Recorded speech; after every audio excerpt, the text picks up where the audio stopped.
Hey everybody, Appalachian Navy here. I'm with Megan from Mountain Strong here in Burnsville. I believe y'all, what area do y'all support the most? Really Yancey and Mitchell County, which is Spruce Pine, Bakersville, and all over Yancey, Burnsville, Silo, and of course if there's need outside of here, that's not being met, we're happy to help anybody. So what is the most hardest hit area y'all seen so far? I would say probably up Pensacola Road. Pensacola, where Tootie's Creek is located, and Cattail, because some of those creeks turned into larger rivers, and then they ran into the Cane River. And then I would also say probably parts of Green Mountain, where the North Toe is also located, and then even parts of South Toe. All of those rivers became 4 times their original size. And so any of the homeowners or anyone living along those riverbanks were at jeopardy for flooding. And then some of the folks that lived off of Pensacola also experienced some really devastating landslides that also took homes, and unfortunately some casualties were experienced because of both flooding and landslides. So the donations, is there anything that y'all were needing that we're not getting right now, or can you think of anything?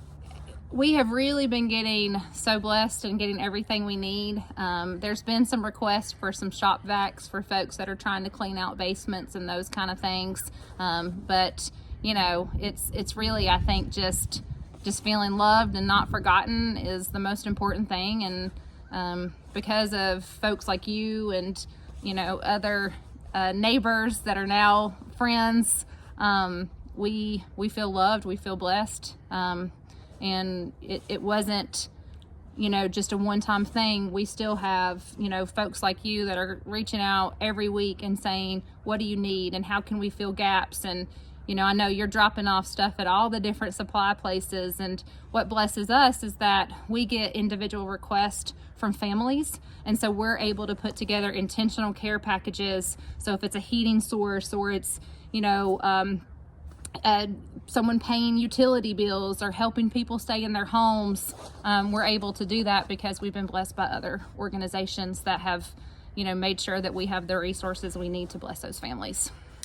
So a couple of questions a lot of people have is how many families are you seeing that are in tents or campers, or what's that situation?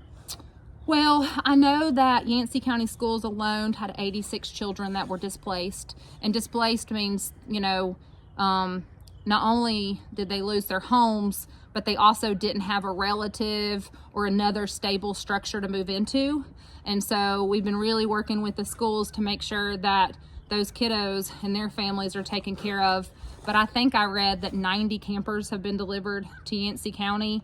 And we're really trying to encourage families that maybe are feeling shame or too prideful. There's this Appalachian culture of pride that maybe aren't saying, hey, we're hurting, we're living in a tent and we need your help. We're hoping that they will go to mountainstrong828.com and put in a request. We don't put it public. You can send us that request, and we don't have to share your information on social media.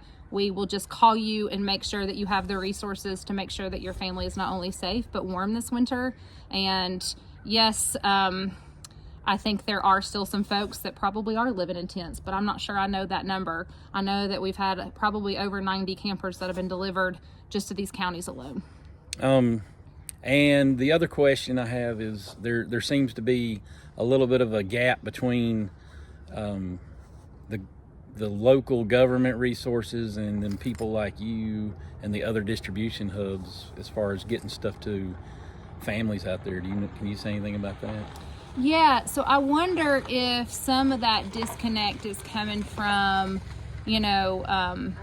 that some families maybe don't know what resources are out there. So I'm not sure that there's been enough communication about what resources are available on the local level or even on a larger, federal level with FEMA. And so families are kind of feeling desperate.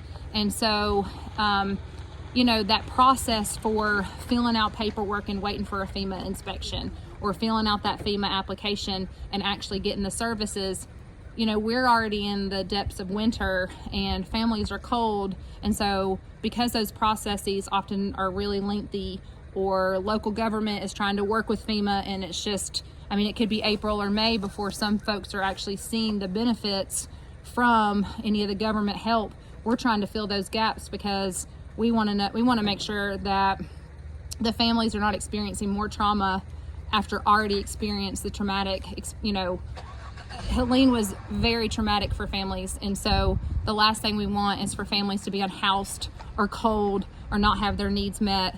And so while we're waiting for this sometimes lengthy process for government to, you know, get funds allocated here, get housing allocated here, we're jumping in and making sure people have what they need.